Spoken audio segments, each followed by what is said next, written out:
إن الحمد لله نحمده ونستعينه ونستغفره ونعوذ بالله من شرور أنفسنا ومن سيئات أعمالنا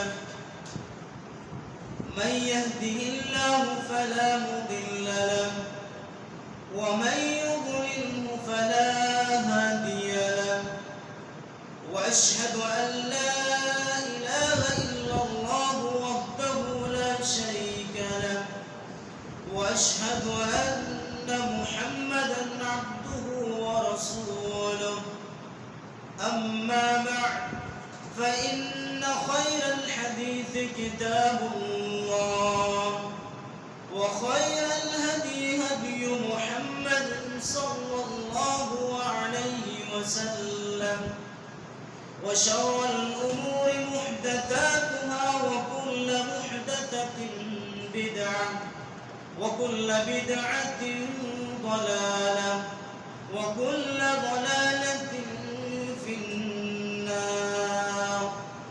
أعوذ بالله من الشيطان الرجيم. بسم الله الرحمن الرحيم. يا أيها الذين آمنوا اتقوا الله حق تقاته ولا تموتن إلا وأنتم مسلمون. يا أيها الناس اتقوا ربكم الذي خلقكم من نفس واحدة وخلق منها زوجها وبث منهما رجالا كثيرا ونساء واتقوا الله الذي تساءلون به والأرحام إن الله كان عليكم رقيبا. يا أيها الذين آمنوا اتقوا الله وقولوا قولا سديدا يصلح لكم أعمالكم ويغفر لكم ذنوبكم ومن يطع الله ورسوله فقد فاز فوزا عظيما. وقال الله تبارك وتعالى في موضع آخر: أعوذ بالله من الشيطان الرجيم. بسم الله الرحمن الرحيم. قاف والقرآن المجيد بل عجبوا أن جاءهم منذر منهم فقال الكافرون هذا شيء عجيب أئذا متنا وكنا ترابا ذلك رجع بعيد قد علمنا ما تنقص الأرض منهم وعندنا كتاب حفيظ بل كذبوا بالحق لما جاءهم فهم في أمر مريض أفلم ينظروا إلى السماء فوقهم كيف بنيناها وزيناها وما لها من فروج والأرض مددناها وألقينا فيها رواسي وأنبتنا فيها من كل زوج بهيج تبصرة وذكرى لكل عبد منيب ونزلنا من السماء ماء مباركا فأنبتنا به جنات وحب الحصيد والنخل باسقات لها طلع نضيد رزقا للعباد وأحيينا به بلدة ميتا كذلك الخروج كذبت قبلهم قوم نوح وأصحاب الرس وثمود وعاد وفرعون وإخوان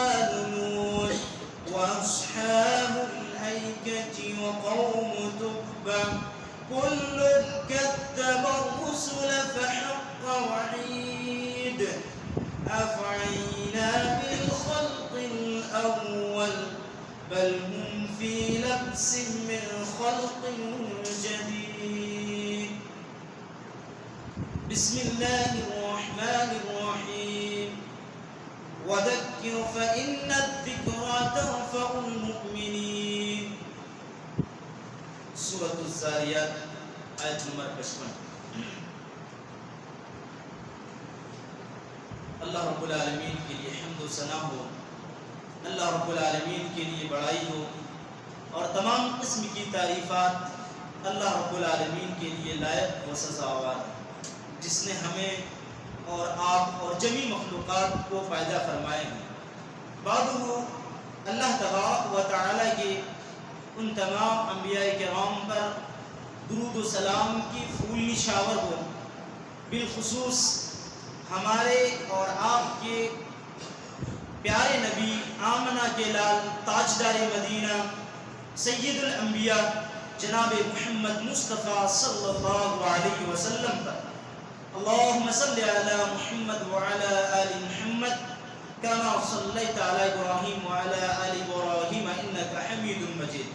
اللہم بارک علی محمد وعلی آل محمد کما بارکت علی ابراہیم وعلی آل ابراہیم انکا حمید مجید.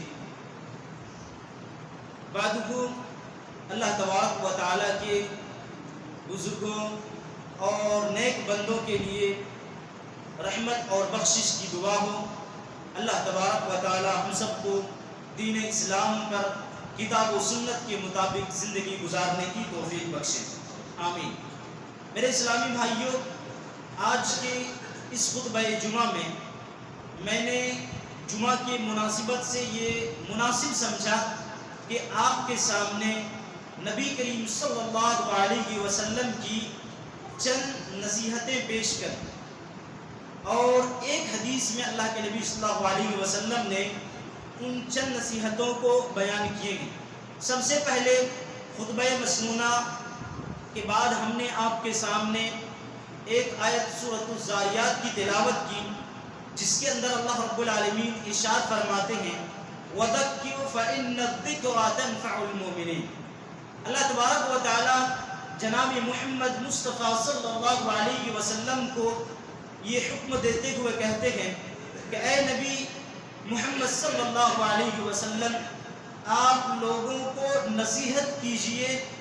نصیحت مومنوں کے لیے فائدہ مند ثابت ہوتا ہے. معلوم یہ ہوا کہ آدمی کو نصیحت کرتے رہنا چاہیے، خیر و بھلائی کے بارے میں بتاتے رہنا چاہیے. اس کے بتانے سے مومن اور ایک مسلمان کو فائدہ پہنچتا ہے.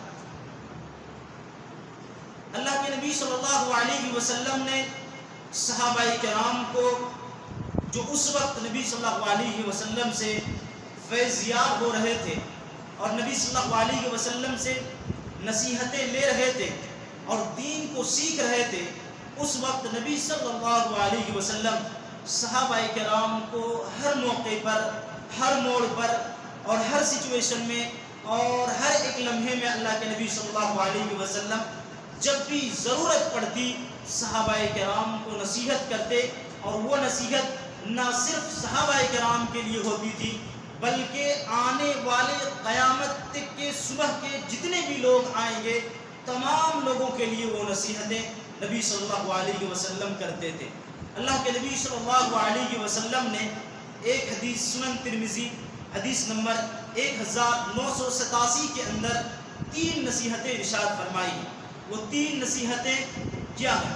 اللہ کے نبی صلی اللہ علیہ وسلم ارشاد فرماتے ہیں، راوی حدیث حضرت ابو ذر رضی اللہ عنہ کے، عن ابی ذر قال قال رسول اللہ صلی اللہ علیہ وسلم اتق اللہ حیثما کنت واتبع السیئة الحسنة تمحها وخالق الناس بخلق حسن. اللہ کے نبی صلی اللہ علیہ وسلم نے سنن ترمذی کی اس حدیث میں 3 نصیحتیں کی ہیں امت مسلمہ والوں کے لیے. اور ان تینوں نصیحتوں میں اگر کوئی شخص ایک بھی نصیحت پر عمل کر لے اس کی دنیا و آخرت سنور جائے گی، وہ دنیا اور آخرت میں کامیاب ہو جائیں گے. یہ 3 نصیحتوں میں سے پہلی نصیحت کیا ہے؟ اللہ کے نبی صلی اللہ علیہ وسلم کی اس نصیحت کو بیان کرتے ہوئے حضرت ابو ذر رضی اللہ عنہ، اسی طرح سے دوسری حدیث کی کتابوں میں حضرت معاذ رضی اللہ عنہ بھی ہیں.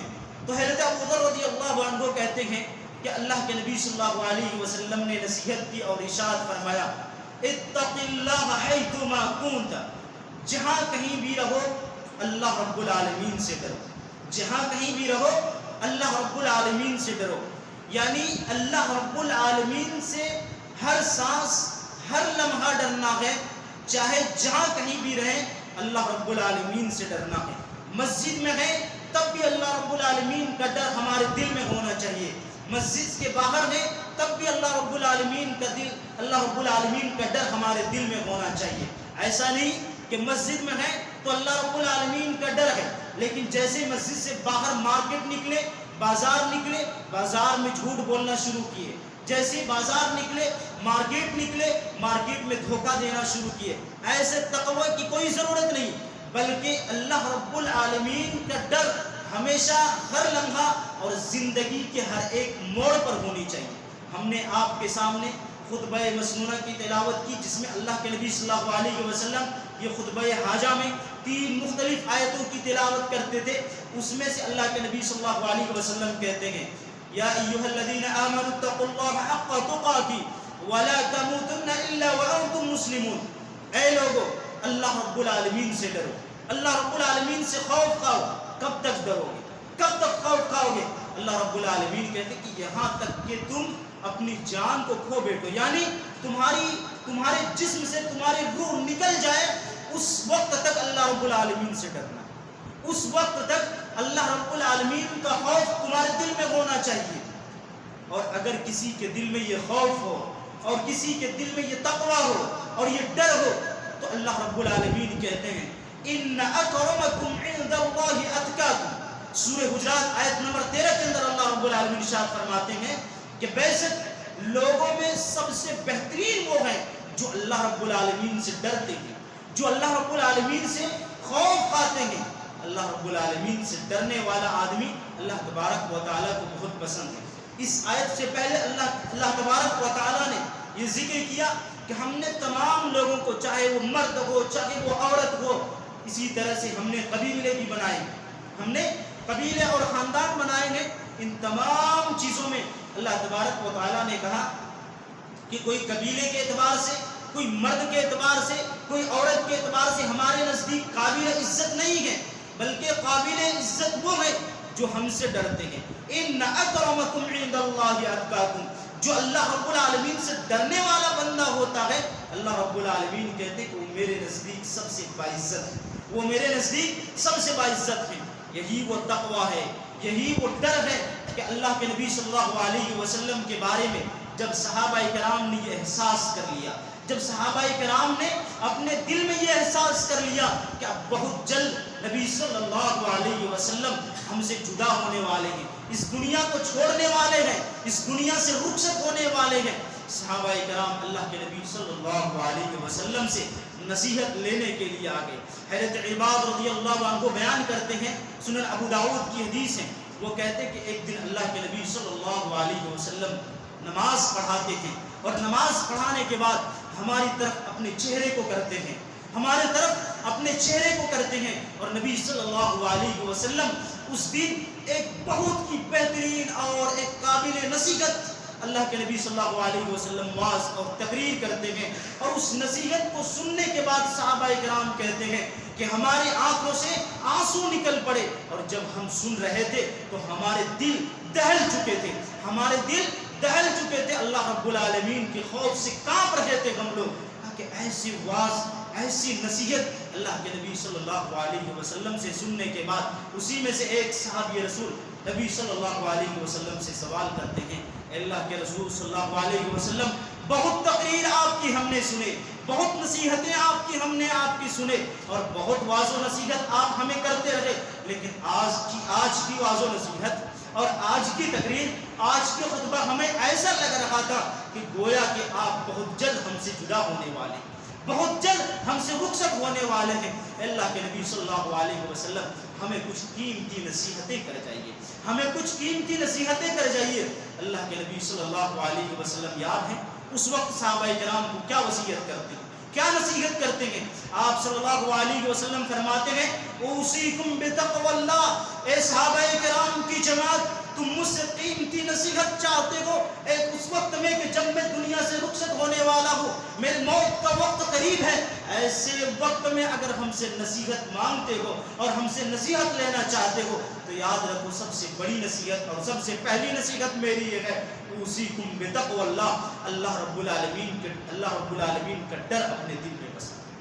اللہ اکبر، یہ وہ نصیحت ہے جو نبی صلی اللہ علیہ وسلم اپنے آخری وقت میں صحابہ کرام کو کرنا ہے، اپنی آخری وقت میں اللہ کے نبی صلی اللہ علیہ وسلم صحابہ کرام کو یہ نصیحت کرنا ہے۔ اس کا ویلو، اس کی اہمیت یہاں سے ہمیں اور آپ کو سمجھنا چاہیے۔ صحابہ کرام کی زندگی کو دیکھیے۔ حضرت عمر رضی اللہ عنہ کہتے ہیں، حضرت عمر رضی اللہ عنہ کہتے ہیں حضرت ابی بن کعب رضی اللہ عنہ سے کہ اے ابی، تمہیں معلوم ہے کہ تقویٰ کیا ہے؟ تمہیں معلوم ہے کہ تقویٰ کیا ہے؟ مجھے تقویٰ کے بارے میں بتاؤ۔ ایسا نہیں کہ حضرت عمر رضی اللہ عنہ تقویٰ کے بارے میں یعنی اللہ رب العالمین کے ڈر کے بارے میں نہیں جانتے تھے، جانتے تھے۔ دونوں علم کے عظیم شخصیات تھے، بڑے بڑے علم والے تھے، ابی رضی اللہ عنہ اور اسی طرح سے حضرت عمر رضی اللہ عنہ، لیکن ایک دوسرے سے فائدہ اٹھا رہے ہیں۔ دو علم والے ایک دوسرے سے فائدہ اٹھا رہے ہیں اور اپنے علم اور اپنے تجربے اور اپنے ایکسپیرینس کو شیئر کر رہے ہیں اور بانٹ رہے ہیں۔ بہرحال حضرت عمر رضی اللہ عنہ کہتے ہیں ابی بن کعب رضی اللہ عنہ کو کہ تجھے معلوم ہے کہ تقویٰ کیا ہے؟ تقویٰ کے بارے میں مجھے بتاؤ۔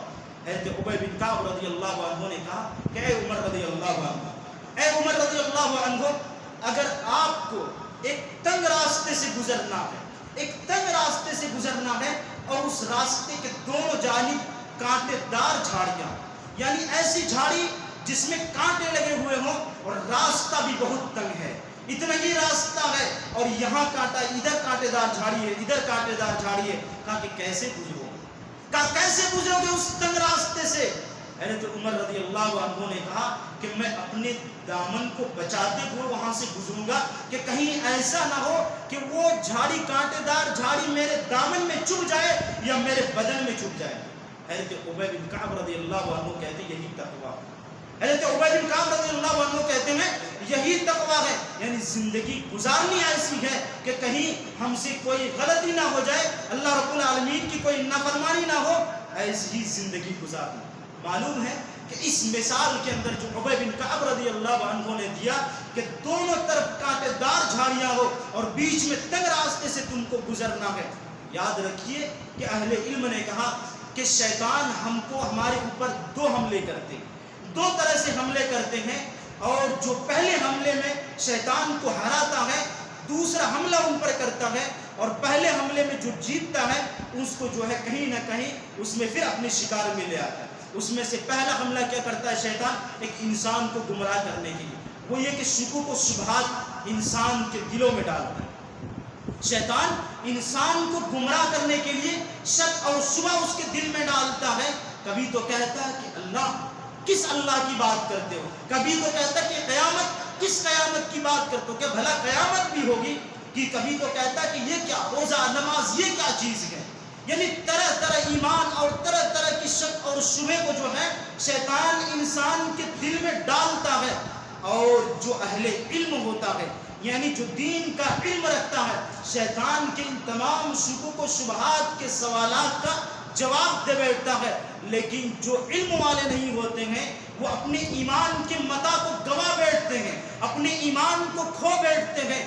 دیکھنے کہنے کو تو وہ عبد الرحمن ہوتا ہے، وہ عبداللہ ہوتا ہے، اور وہ نماز بھی، مسجد میں حاضری بھی دیتے ہیں، ان کے سر پہ ٹوپی بھی ہوتی ہے، ان کے چہرے پہ داڑھی بھی ہوتی ہے، لیکن دل کی حالت پوچھو، دل کی حالت پوچھو، ایمان پوچھو تو ایمان سے ان کا دل خالی ہوتا ہے۔ تو اہل علم والے جو ہوتے ہیں شیطان کے پہلے وار سے جو ہے بچ جاتے ہیں اور بچ نکلتے ہیں اور انہیں شکست دے دیتے ہیں۔ لیکن ایسے لوگوں پر، اہل علم جیسے لوگوں پر شیطان دوسرے طریقے سے وار کرتا ہے اور ان پر حملہ کرتا ہے، اور وہ وار جو ہے خواہشات کے وار، خواہشات کے وار ہیں، یعنی چاہت۔ انسان کے اندر اللہ تبارک و تعالیٰ نے کچھ ایسی چیزیں ہیں جن کی چاہت کو ڈال دیا، جن کی چاہت کو ڈال دیا ہے۔ انسان اس کو بہت زیادہ طلب کرتا ہے، بہت چاہتا ہے کہ وہ مل جائے، وہ ہمارے لیے ہو جائے، وہ میرا اپنا ہو جائے.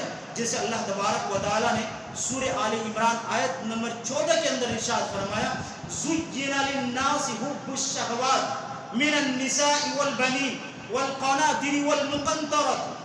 اللہ تبارک و تعالیٰ نے کہا کہ انسان کے دل میں ہم نے عورتوں کی محبت کو مزین کر دیا، بیٹوں کی محبت کو ڈال دیا ہے. اسی طرح سے سونے چاندی کو جمع کرنے، اس طرح تمام چیزوں کو جو ہے ہم نے ڈال دیا. یعنی معلوم یہ ہوتا ہے کہ کچھ چیزیں ایسی ہیں کہ اللہ تبارک و تعالیٰ نے انسان کے دل کے کھچاؤ ان کی طرف کر دیا ہے کہ انسان کا دل لپک کر کے ان کی طرف جاتا ہے. اس میں سے مال و دولت، آدمی بہت سارے ایسے ملیں گے جو بغیر کسی حلال و حرام کی تمیز کیے ہوئے وہ دنیا کمانا چاہتا ہے، دنیا حاصل کرنا چاہتا ہے، اور جتنا آتا ہے بغیر کسی دیکھے ہوئے کہ کہاں سے آ رہا ہے، حلال ہے کہ حرام ہے، وہ کہتا ہے حل من مزید، اور چاہیے، حل من مزید اور چاہیے. یعنی اسے چاہیے ہی چاہیے، اور یہ نہیں دیکھتا کہ حلال طریقے سے آ رہا ہے یا حرام طریقے سے آ رہا ہے. اسلام ہمیں نہیں روکتا، اسلام ہمیں کبھی نہیں روکتا ہے کہ ہم دولت زیادہ سے زیادہ نہیں کمائیں. بس اسلام یہی کہتا ہے، شریعت یہی کہتی ہے کہ جائز اور حلال طریقے سے جتنی دولت آپ کما سکتے ہیں، جتنی دولت آپ حاصل کر سکتے ہیں حاصل کیجئے، لیکن حلال و حرام کا ضرور لحاظ کیجئے، حلال و حرام کا ضرور لحاظ کیجئے. آج جو ہے ہمارے معاشرے کی حالت یہ ہے کہ لوگ اس کی بالکل بھی تمیز کو کھو بیٹھے ہیں. یہاں تک کہ لوگ جان بوجھ کر کے دوسرے کی جائیداد کو اپنا سمجھتے ہیں، دوسرے کی جائیداد پر قبضہ کرتے ہیں. کوئی تو گنڈوں کے بل بوتے پر، کوئی تو اپنی طاقت کے بل بوتے پر، تو کوئی دوسرے وکیل اور لائر، اسی طرح کے تمام لوگوں کو لگا کر کے اور ان کی طاقت کو جمع کر کے دوسرے کی پراپرٹی اور ان کی جائیداد کو ہڑپنے کے لیے آج جو ہے اپنا معمول بنا چکا. لوگوں، اسلام ہمیں اور آپ کو دولت کمانے سے نہیں روکتا ہے، لیکن ہمیں اور آپ کو چاہیے کہ ہم جائز اور حلال طریقے سے کمائیں. شیطان ہمارے اور آپ کے اوپر جو ہے وہ جو دوسرا وار کرتا ہے وہ خواہشات کی وار ہوتی ہے. جیسے اللہ تبارک و تعالیٰ نے کہا کہ ہم نے عورت کی محبت کو ان کے دلوں میں ڈال دیا. اللہ کے نبی صلی اللہ علیہ وسلم فرماتے ہیں، صحیح بخاری کی حدیث ہے، اللہ کے نبی صلی اللہ علیہ وسلم فرمائے ما ترکت بعدی اضر علی الرجال من النساء. اللہ کے نبی صلی اللہ علیہ وسلم نے کہا کہ ہم نے اپنے بعد مردوں کے اوپر عورتوں سے زیادہ خطرناک فتنہ کچھ بھی نہیں چھوڑا، عورتوں سے زیادہ خطرناک فتنہ کچھ بھی نہیں چھوڑا ہے. یہاں پر اسلام نعوذ باللہ کسی بھی خواتین، کسی بھی عورت کی تحقیر نہیں کر رہی، کسی بھی عورت کی تحقیر نہیں کر رہی، اس کی تذلیل نہیں کر رہی ہے، اس کو فتنہ یوں ہی نہیں کہہ رہے ہیں، بلکہ اللہ کے نبی صلی اللہ علیہ وسلم عورتوں میں سے ان کے بارے میں بتا رہے ہیں کہ جو دائرے اسلام سے نکل کر کے، جو شریعت سے نکل کر کے فیشن کے نام پر اپنی خوبصورتی کو دکھاتے ہوئے مردوں کے لیے باعث نظارہ بن کر کے وہ سڑکوں میں پھرتے ہیں، وہ گلیوں میں پھرتے ہیں، وہ بازاروں میں پھرتے ہیں، پردے کی کوئی لحاظ نہیں رکھتے ہیں. یعنی ایسی عورت جو اپنے آپ کو بے پردہ کر کے مردوں کو اپنی طرف کھینچنا چاہتی ہے، اپنی خوبصورتی کو دکھانا چاہتی ہے، اللہ کے نبی صلی اللہ علیہ وسلم کہتے ہیں کہ مردوں کے لیے اس سے بڑھ کر کے کوئی اور فتنہ نہیں، مردوں کے لیے اس سے بڑھ کر کے کوئی اور فتنہ نہیں. تو شیطان دو حملہ ہمیں اور آپ کے اوپر کرتا ہے، اور ان دو حملوں میں سے ہم نے کہا کہ جس طرح سے علم والا ہوتا ہے اور شکوک و شبہات کو جو ہے وہ اپنے علم کے ذریعے سے ختم کرتا ہے، اسی طرح سے خواہشات سے بھی اگر ہمیں اور آپ کو لڑنا ہے اور اس میں بھی شیطان کو شکست دینا ہے تو ہمیں صبر کرنا ہوگا، تو ہمیں صبر کرنا ہوگا. اور تقوی نام ہے ہماری زندگی میں شیطان کے ان دو حملوں کو ناکام کرنا اور بیکار کرنا. تو نبی صلی اللہ علیہ وسلم نے جو پہلی نصیحت کی صحابہ کرام کو اور امت مسلمہ کو وہ یہ کہ اتق اللہ حیثما کنت، جہاں کہیں بھی رہو اللہ رب العالمین سے ڈرو. اللہ رب العالمین کا خوف تمہارے دل میں ہونا چاہیے چاہے تم جہاں کہیں بھی رہو. اسی طرح سے اللہ کے نبی صلی اللہ علیہ وسلم دوسری نصیحت کرتے ہیں وَأَتْبِعِ السَّيِّئَةَ الْحَسَنَةَ تَمْحُهَا. اللہ کے نبی صلی اللہ علیہ وسلم کہتے ہیں کہ جب تم سے کوئی گناہ ہو جائے تو اس کے بعد کوئی نیکی کر لو، وہ نیکی تمہارے گناہ کو ختم کر دے گی. ہم ایک انسان ہیں، آج بھی کل بھی اور آنے والے دن میں ہم سے غلطی ہو سکتی ہے. کوئی انسان معصوم عن الخطا نہیں ہے. انبیاء اور رسولوں کو چھوڑ کر کے کوئی انسان اپنے آپ کو گناہوں سے بری نہیں کر سکتے ہیں. لیکن گناہ ہونے کے بعد اللہ رب العالمین کہتے ہیں کہ میری رحمت اس قدر کشادہ ہے کہ ایک بندہ اگر کتنے بھی گنہگار کیوں نہ ہو، اگر اللہ رب العالمین کے دربار میں آ کر کے سر جھکائے، آنسو کو بہائے اور اپنے گناہ کا اعتراف کر لے، گناہ کا اقرار کر لے، اللہ رب العالمین کہتے ہیں کہ ہم معاف کرتے ہیں. اللہ رب العالمین کہتے ہیں کہ ہم معاف کر دیتے ہیں. تو توبہ کا تو ایک طریقہ یہ ہے کہ انسان جو ہے اللہ رب العالمین سے یہ کہے کہ میں فلاں گناہ کر چکا ہوں، یا اللہ میرے گناہ کو تم معاف فرما دے. لیکن اللہ کے نبی صلی اللہ علیہ وسلم اس حدیث میں توبہ کا ایک اور طریقہ، گناہ کو ختم کرنے کا ایک اور طریقہ بتا رہے ہیں کہ اگر تم سے کوئی گناہ ہو جائے تو کوئی نیکی کر لو. تم سے کوئی گناہ ہو جائے تو کوئی نیکی کر لو، کیونکہ وہ نیکی جو ہے تمہیں اس گناہ کو مٹا دیں گے، تمہیں اس گناہ سے پاک اور صاف کر دیں گے. اور جب بھی ہم سے اور آپ سے کوئی گناہ ہو تو نیکی اس سے بھی زیادہ پاورفل کیا کیجیے، اس سے بھی بڑھ کر کے کیا کیجیے تاکہ وہ اس کا کفارہ بن سکے. آپ کے سامنے ہم ایک واقعے کو رکھنا چاہتے ہیں اور اس کے بعد تیسری نصیحت کی طرف آئیں گے انشاءاللہ. وہ یہ کہ طفیل رضی اللہ عنہ جب تمام کے تمام صحابہ کرام مدینہ کی طرف ہجرت کر رہے تھے تو طفیل رضی اللہ عنہ اور ان کے ساتھی بھی ہجرت کی. ان کے ساتھی چونکہ ہجرت کیے، گھر کے تمام خاندان والوں کو چھوڑ دیے، اور اسی طرح سے وہ جب ہجرت کر کے مدینہ آئے تو وہاں کی آب و ہوا ان کے دوست کو راس نہیں آئی اور وہ بیمار ہو گئے. بیمار پر چلتے رہے اور پریشان ہو گئے، ڈپریشن میں چلے گئے اور بہت زیادہ پریشان ہونے کی صورت میں اپنی انگلیوں کو کاٹ لیتے ہیں. اپنی انگلی کو کاٹ لیتے ہیں اور اسی انگلی کے کاٹنے کی وجہ سے ان کی موت ہو جاتی ہے. اللہ کے نبی صلی اللہ علیہ وسلم موجود ہیں اور نبی صلی اللہ علیہ وسلم کی دنیا میں رہتے ہوئے ایک صحابی رسول اپنے آپ کو ہلاک کر لیتے ہیں. کتنا بڑا جرم ہے خودکشی، جانتے ہیں؟ اللہ کے نبی صلی اللہ علیہ وسلم نے کہا کہ اگر کوئی شخص اپنی جان کو خود لے لیتا ہے تو اللہ تبارک و تعالیٰ کل قیامت کے دن ان کے ہاتھ میں ایک چھرا ہوگا جو اپنے پیٹ میں اسی طرح سے ڈالتے جائیں گے اور یہی وہ ان کا عذاب ہوگا. تو ایک خودکشی کر لیے، ایک صحابی اپنے آپ کو ہلاک کر لیے چند پریشانی کی وجہ سے. حضرت طفیل رضی اللہ عنہ کہتے ہیں بہت زیادہ غمگین رہنے، دوست تھے بہت زیادہ غمگین رہنے لگے ساتھی کے اس دنیا سے اس طرح جرم اور گناہ ہونے کی وجہ سے بہت زیادہ پریشان رہنے لگے. ایک خواب دیکھتے ہیں طفیل رضی اللہ عنہ، صحیح مسلم کی حدیث ہے، حدیث نمبر 116. طفیل رضی اللہ عنہ خواب دیکھتے ہیں اور اس خواب میں حضرت طفیل رضی اللہ عنہ دیکھتے ہیں کہ ان کے ساتھی جو ہے جنت میں اللہ رب العالمین نے اسے معاف کر دیا ہے، لیکن وہ دیکھتے ہیں کہ وہ اپنے ہاتھ کی اس انگلی کو چھپا رہے ہیں جس کو انہوں نے کاٹے تھے. کہا کہ اس کو کیوں چھپا رہے ہیں؟ تو انہوں نے کہا کہ اللہ تبارک و تعالیٰ نے غفر لی بہجرتی، میرے گناہ کو اللہ تبارک و تعالیٰ نے ہجرت کی وجہ سے معاف کر دیے، لیکن یہ جو میں نے انگلی کاٹا اللہ رب العالمین نے کہا کہ اس کو میں سیدھا نہیں کروں گا، اس کو میں ٹھیک نہیں کروں گا، درست نہیں کروں گا.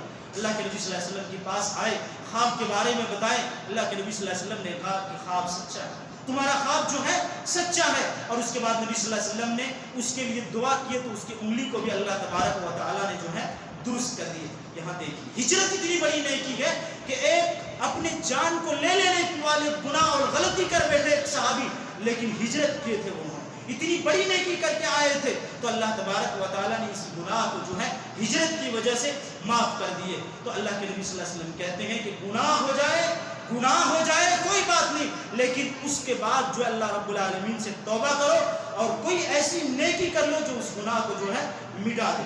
تیسری نصیحت اللہ کے نبی صلی اللہ علیہ وسلم کہتے ہیں وَخَالِقِ النَّاسَ بِخُلْقٍ حَسَنٍ.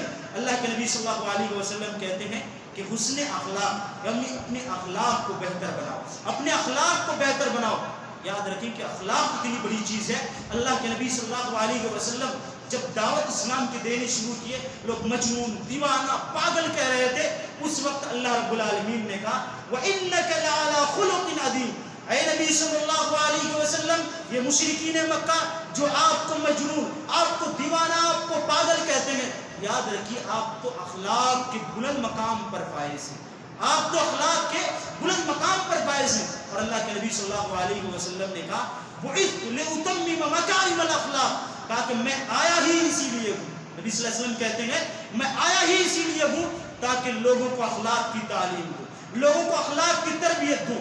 یاد رکھیے کہ اخلاق ایسی چیز ہے کہ اگر آپ کے اندر یہ چیز نہیں ہے, کتنے نمازی ہو جائیں, کتنے بھی عبادت گزار ہو جائیں, لیکن آپ اللہ اور اس کے رسول اور اسی طرح دیگر لوگوں کے درمیان جو ہے اپنی عزت کو بنا نہیں سکتے, اپنے مقام اور شرف کو نہیں بنا سکتے ہیں جب تک کہ آپ اپنے اخلاق کو درست نہ کر لیں. چاہے وہ کوئی کمیٹی ہو, چاہے وہ کوئی سینٹر ہو, چاہے وہ کوئی جماعت ہو, کوئی جمعیت ہو, جب تک ان کے اندر اخلاق نہیں رہے گی, جب تک وہ اخلاق سے پر نہیں ہوں گے, وہ دعوت ان کے جو ہے ان کے منہ پر ماری جائے گی اور ان کے اوپر باغا انگلیاں اٹھے گی, لوگ ان پر چین گوئیاں کریں گے. اگر اخلاق سے دور رہیں گے تو دعوت سے بھی آپ محروم رہیں گے اور دعوت کے کام بھی آپ کے بیکار قرار جائیں گے. اللہ کے نبی صلی اللہ علیہ وسلم نے کیا دعوت پیش کی ہے, بس ایک نمونہ بتا کر کے اپنی بات کو ختم کریں گے.